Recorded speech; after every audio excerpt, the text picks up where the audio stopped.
Your questions, your decision. Ask the leaders on Central FM. Thank you for having me. Good evening. Now, just before we get into listener questions, you'll have seen Anna Sarwar and Douglas Ross both showing off their groovy moves on the campaign trail. So just as a sort of getting to know you here on Central FM, we're going to find out later what Nicola Sturgeon likes to dance to. So the big question is, are we going to get the Lorna Slater dance off? And if so, what is your go-to dance floor song? Well, it's going to be, you are going to get something. So I'm an aerialist. I do recreational circus, which some people call aerial dance. So I will be doing an interview later today with the BBC where I will be on an aerial rope and a trapeze. And you get to see some of my moves then. I once did a performance to the tune of Let It Go from Frozen, which was loads of fun. Okay, well, we'll look forward to that. In the meantime, let's talk politics and let's get into these listener questions. And Declan is our first caller. Declan wants to talk about potential deals with the SNP. Declan. Hi, Lorna. You say that tackling poverty must be at the heart of the COVID recovery. So why are you going to prop up the SNP government who've overseen the poverty in the first place? Lorna. It's a bit of a strange question. We don't prop up the SNP government. We are a party of opposition. We sit in opposition to the government. So the SNP in this last parliamentary term had a minority government. That meant to pass any piece of legislation, they had to always partner up with another party. And sometimes they would partner up with the Greens, and sometimes they would partner up with other parties. So for example, in the 2018-2019 year of the parliamentary term, which is the last one for which I've seen the data, the SNP and the Tories voted together more often than the SNP voted with the Greens. Famously, they voted together to overturn a community's right of appeal against developers. And also, they worked together during the COVID pandemic to, put the rights of landlords ahead of those of tenants when we were looking at evictions and so on during the pandemic. So, the SNP have to work with another party to pass any piece of legislation, but when they've worked with us, we've managed to push them to be fairer and greener. And we've done a lot around tackling poverty. Thanks to the negotiations with the Scottish Greens in the budget this year, we have won free school meals for all primary school children. We've got free bus travel for everyone 21 and under starting this summer. We won pandemic payouts, cash payments for 500,000 of Scotland's poorest families. So we are absolutely dedicated to working on inequality, and we hope that this next parliamentary term will get lots of Green MSPs elected so we can keep pushing the government to be fair and greener. Lorna, what makes the Green Party so different from the SNP then? We have major differences on approach to all sorts of things, significantly to the climate crisis. The SNP are still talking about maximum oil and gas extraction. They are still talking about keeping subsidies, giving more money to oil and gas companies. They are talking about things like using carbon capture, this burn now, pay later idea that we can keep burning fossil fuels in the hopes that we can invent a technology and roll it out quickly enough in the last few years of the decade to suck up all this carbon. We think that that's really, really dangerous. We know that there's already enough carbon in our atmosphere to take global warming to 3.5 degrees. We legally are obliged under the Paris Agreement to keep that to 1.5 degrees. And that's not because 1.5 degrees is safe. 1.5 degrees is bad. I mean, we can already see in terms of the fires in the Arctic and fires in Australia and California and flooding around the world, we can already see that, even a little bit of global warming is bad. 1.5 degrees is going to be bad, but 2 degrees is terrifying.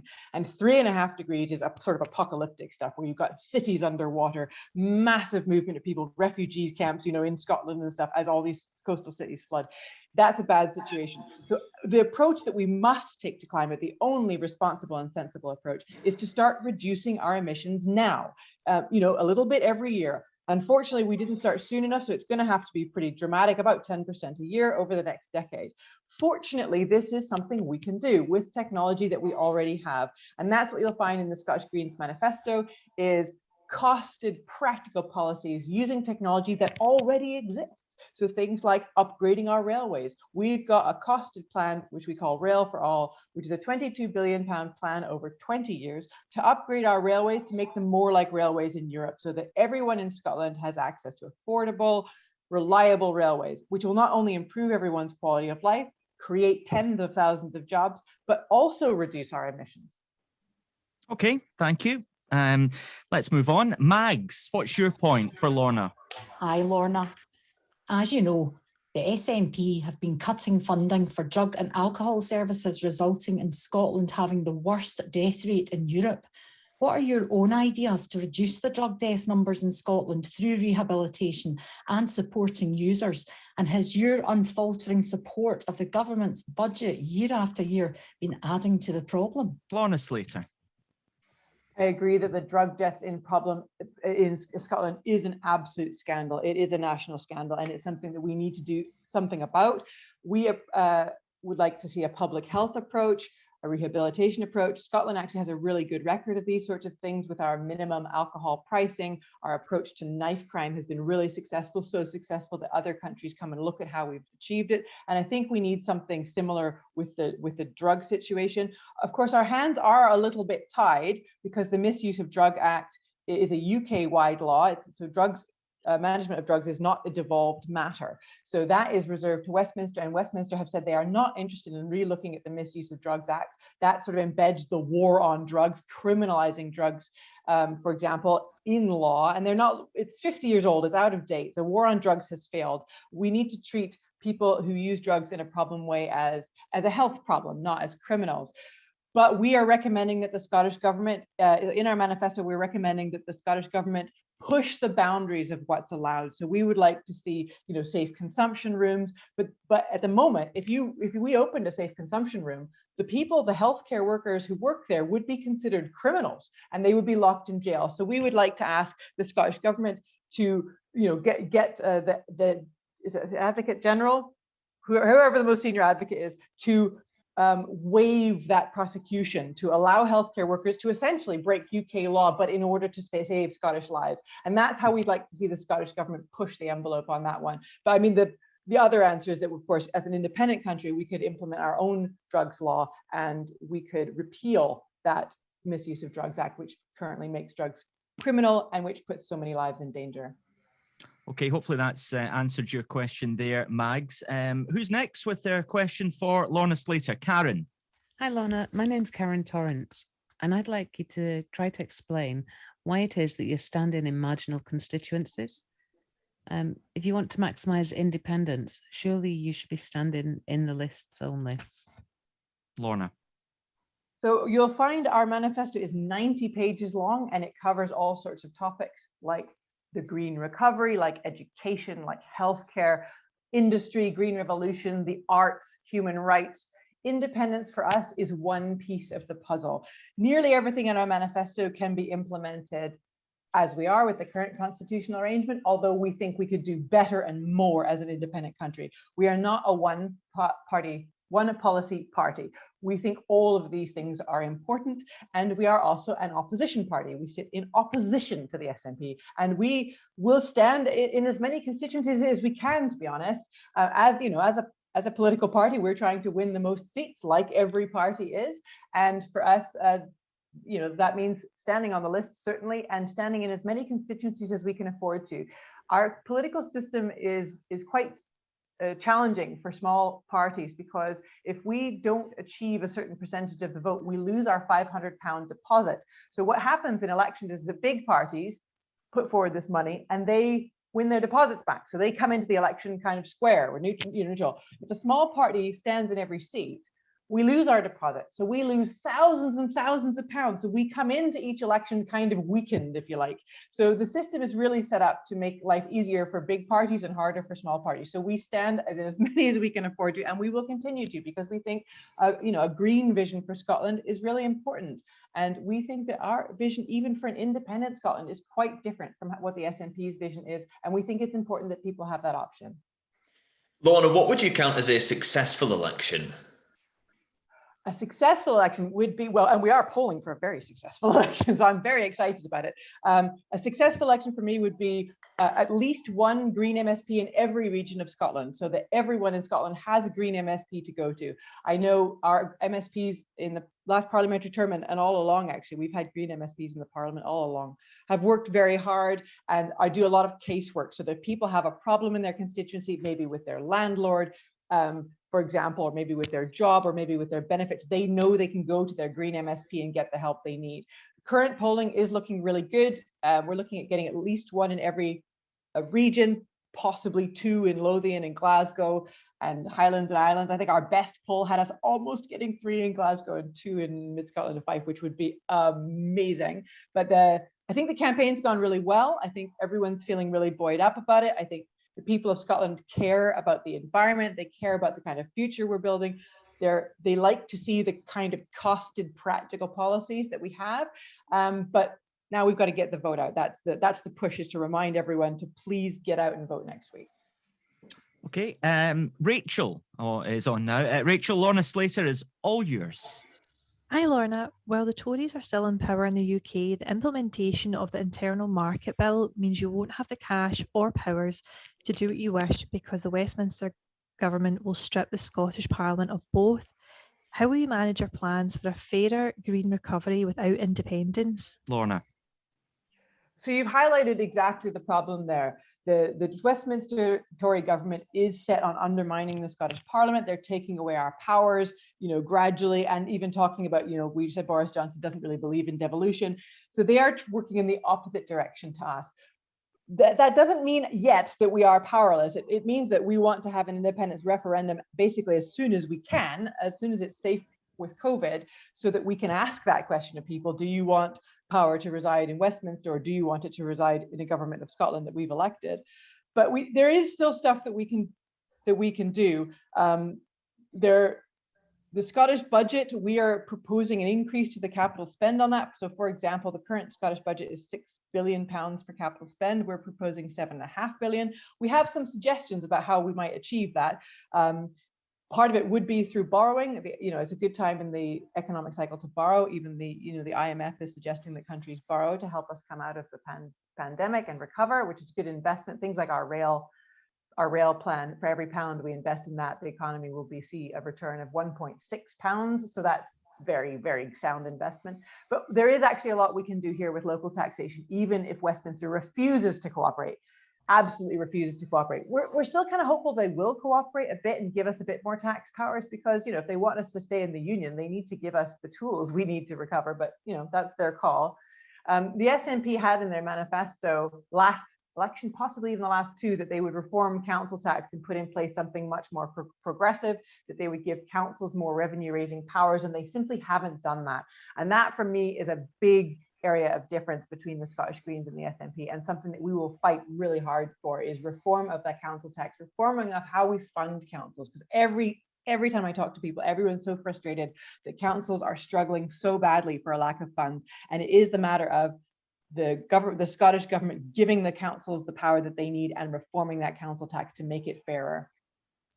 Okay, we'll hear from Graham in just a second, but let's, on a more light-hearted note, go to a kind of musical theme. Back to the musical theme for a second. 2 song clips here, Lorna. I want you to tell me your favourite, okay? Shakin' Stevens, Green Door, for obvious reasons. Or Will Young, Evergreen. What would you use if you had to choose one of those songs as your maybe campaign song? If you Shakin' Stevens. I love a bit of the old-fashioned jive dancing. Absolutely. Bit of shaky, love it. Okay, right. Graham wants to ask you about spending priorities. Graham. You're pledging to invest £895 million in restoring Scotland's nature. Meanwhile, kids continue in poverty, small businesses fail, the NHS goes down the pan, and education is left behind. Why are you prioritising something the majority of Scots don't even care about? Oh, quite a strong question there from Graham. Lorna. Yeah, as I said before in the last question, our manifesto has costed everything in there costs £7.5 billion. So the amount you called out there, £895 million, is a relatively small piece of what is a much more significant investment. And actually, that piece is going to what we're calling it Restoring Scotland's Natural Environment, but that money will create 6,000 jobs at least in rural areas. So that money will go into forestry, sustainable agriculture, restoring our peatlands and our wetlands, into rural tourism, into upgrading infrastructure in rural areas. So that money actually will be really well spent in Scotland and on things that matter a great deal to people, particularly people in rural areas. That money will go straight into people's pockets. Again, it's one of these sort of three-way win policies. We've costed, we know where that money is going to go. It's going to go into the pockets of farmers and foresters and people who work on the land, people who work in rural communities so that they can spend in their communities. It will restore our landscape so that they can absorb more carbon from the atmosphere, and it will give a boost to our industries like forestry and agriculture and tourism. So yeah, that is money I consider extremely well spent. Extremely well invested, in fact. But we also have within our manifesto policies on inequality, on health, on education. One of our headline ones for education is that we would like to see a system more like in Finland, where kids don't start school, like formal sit-down desk schooling until age 7, where there is an extended kindergarten stage, so play-based learning when they're 4, 5, and 6, which we know from the data in Finland develops children's social skills, develops their creativity, develops their confidence, and we know that that can go a long way to helping things like the attainment gap. So that's our kind of exciting headline policy. I'm of course happy to delve more into it, but our manifesto is online. It's 100 pages long. I do suggest if you have a minute to just flip through it and see what we've got in there on education and inequality. Lorna, what do you think the Scottish public's appetite is for some of the reforms in your manifesto? Oh, I think people are very keen. I think people are very keen on them. Everyone wants to see us coming out of this pandemic and building a better world. And I think that one of the things that I have found frustrating about this campaign is that so much negativity, so much chat about what we can't do, what's going to be difficult, politicians acting as if they're helpless, acting as if they don't have powers that they actually have. And I hold up the Scottish government here as well, because it can both be true that we will have more powers under independence, and at the same time that the Scottish government doesn't already use the powers they have to the fullest extent. Those things can be true at the same time. So I think we need to acknowledge that governments do have the power to make decisions. They do have, governments do decide things like where taxpayer subsidy goes. Does it go to polluting industries like aviation and oil and gas, or does it go to small business? Does it go to sustainable farming? Does it go to renewable energy? Governments make decisions like, should we widen the road, or should we open a new railway link to this small town? Governments have absolutely the power to make these decisions, and they should use that power well. So it's been a real treat to come into this election and get to talk about all the positive things that we could do, because we absolutely could do. As I say, nearly everything in our manifesto is stuff we can do under the current constitutional arrangement. It's stuff that we've costed. We know how we're going to pay for it, and it's stuff that we know is going to benefit. There's no magic mystical technologies in here that don't work. It's trains, it's warm homes, it's renewable energy. And I think that that's exciting. I myself work in renewable energy, so I'm an electromechanical engineer, and I work for the company that has just towed from Dundee to Orkney, the world's largest tidal turbine. We'll be installing that later this month. And people are excited by this sort of future, excited by the kind of jobs, exciting to see Scotland, potentially as a world leading country in renewable energy, and in tackling the climate crisis, creating all these exciting jobs. That's why I came to Scotland myself, actually, because Scotland is at the cutting edge of a lot of research and development, and has these sort of world leading industries. We can do great things with our future. I think people are absolutely up for that. Okay, lots of positivity there. Erska, you're through to Lorna Slater, the Scottish Greens. Erska. It's clear that having a vegan or vegetarian diet reduces carbon and greenhouse emissions. Do you think a cap on Scotland's meat consumption is worth considering, and is it possible? Lorna. I wouldn't legislate in that particular way. Certainly a lot of members of the Green Party are vegans, and we know that reducing our meat consumption can help reduce the planet. I would look at it from a slightly different point of view, in that I don't want to see agriculture as the problem. I want to see agriculture as part of the solution.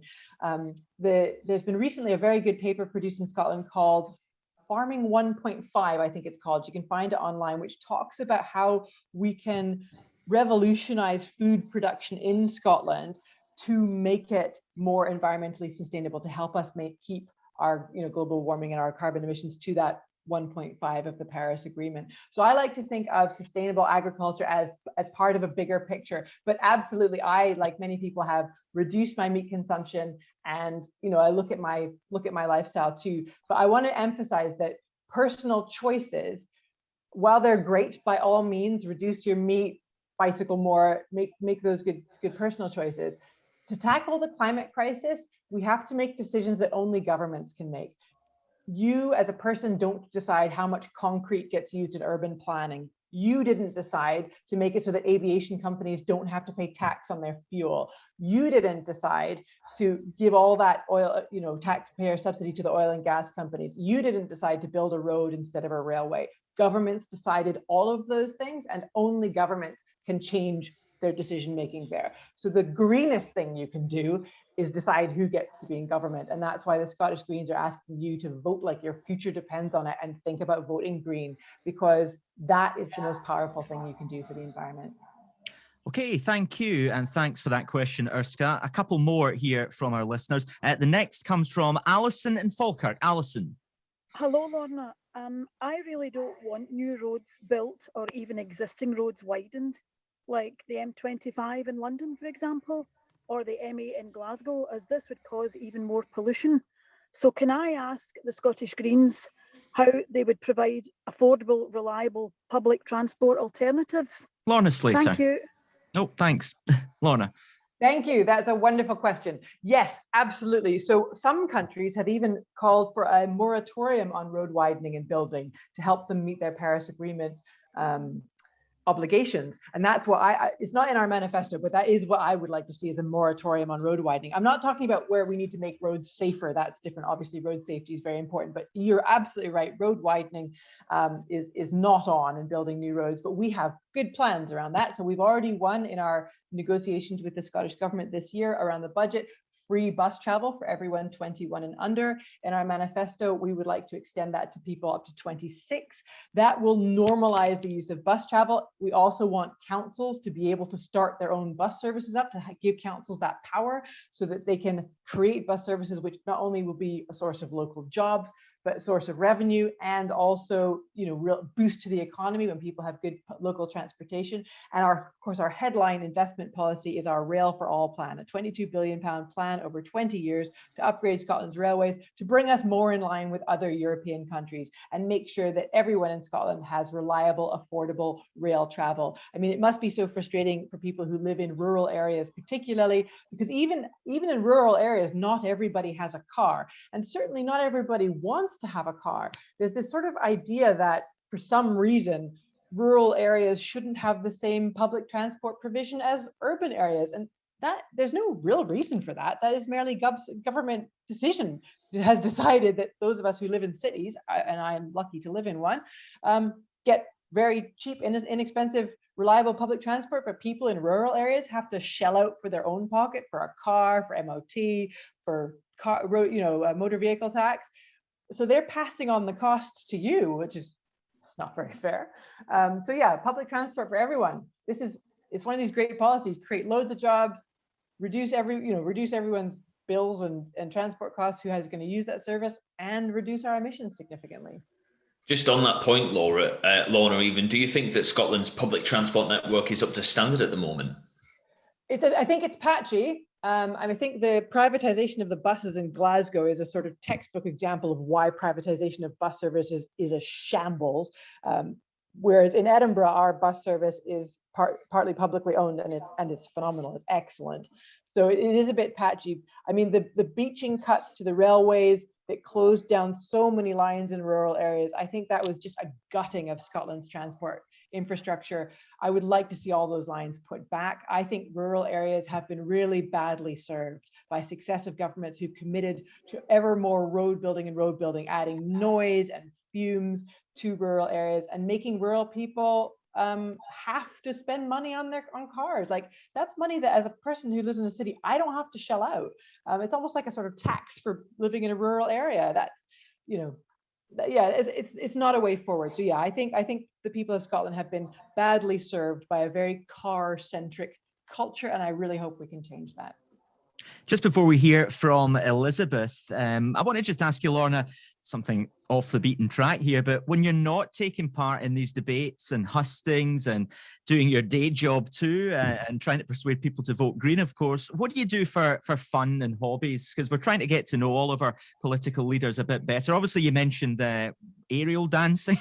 Yeah, that's it. So I do recreational circus. Right. So which is something anyone can do. You can just take classes in it. So for my 40th birthday, a friend of mine bought me a flying trapeze lesson at the circus school in Glasgow, which anyone can do. You could just pay your 20 quid and go and have a go. And it was honestly the most fun I've ever had. And I came off it going, wow, that was amazing. So I just started going back every week. And I added a few more classes. So I do aerial silks. That's the kind of fabric that hangs down from the ceiling.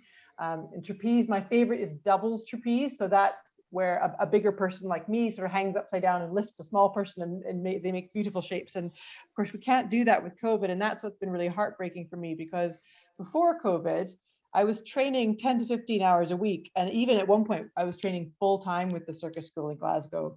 For 4 months, I did that. It was brilliant. But of course, during COVID, it hasn't been safe to do those things. And so I'm really out of condition now, and I miss it so much. So yeah, so at the moment it's about trying to just get my strength and flexibility back so I can get back to doing that, because it was absolutely my joy. My love of life was all kept at the circus. Well, you're definitely the biggest daredevil out of all the politicians we've spoken to so far, that's for sure. Sounds very energetic, must admit. Right, let's hear from Elizabeth now. Elizabeth isn't talking about any of that energetic stuff. She wants to discuss taxation. Elizabeth. Mm-hmm. Hi, Lorna. You say that further tax is a key policy for Scottish Greens. Why then do you want to punish middle-level NHS staff on 45 grand per year by making them pay £1,500 more in tax than their NHS colleagues down south? Lorna. I don't consider paying tax to be a punishment. Paying tax is something we all do. We pool our resources for the benefit of everyone. And in Scotland, for that extra £1,500, that if you're earning £45,000 a year, you're doing quite well. That is significantly above the average and median wages in Scotland. So I'm delighted to hear that NHS staff are earning wages like that.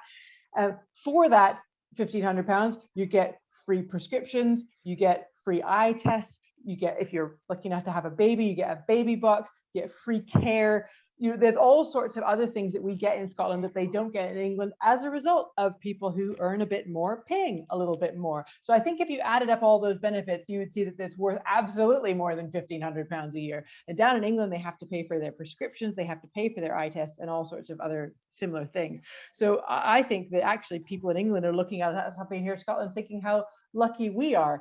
But it's also important to note that most people in Scotland don't earn anything like £45,000 a year. Most people in Scotland earn less than £20,000 a year. And certainly low earners in Scotland actually pay less tax than people in England do. So that's a progressive taxation, one where those who can afford to pay a little bit more, and those who can least afford it pay a little bit less. And we'd like to do more than this, more of that to help make Scotland fairer. Okay, Andrew, I think you have one final question about how the Scottish Government have dealt with the pandemic. Yeah, Lorna, just, in general, how do you think Nicola Sturgeon and the Scottish Government have handled the pandemic? Well, it's going to be interesting to see what comes out of the inquiry. So the government has agreed to do an inquiry as soon as possible. And I think we'll all be looking at that with interest. Certainly there have been some mistakes, some acknowledged mistakes in terms of the tragedy of the care home deaths, for example.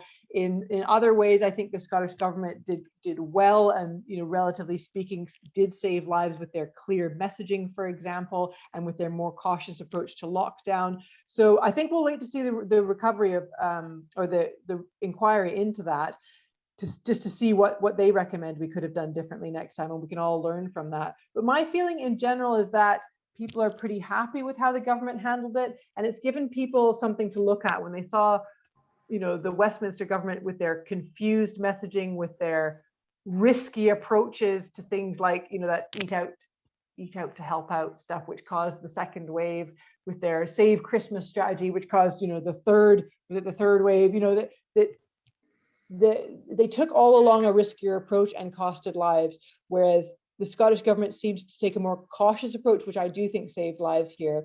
So I think it's given people confidence that, you know, the Scottish government can make decisions, that we could be an independent country because, you know, we handled the pandemic differently, and I think we did probably handle it better. But let's wait and see what the inquiry says anyway. This is Central FM's Ask the Leaders. Lorna Slater, thank you from the Scottish Greens for joining us this evening. Really good to have you on. Thank you so much for having me.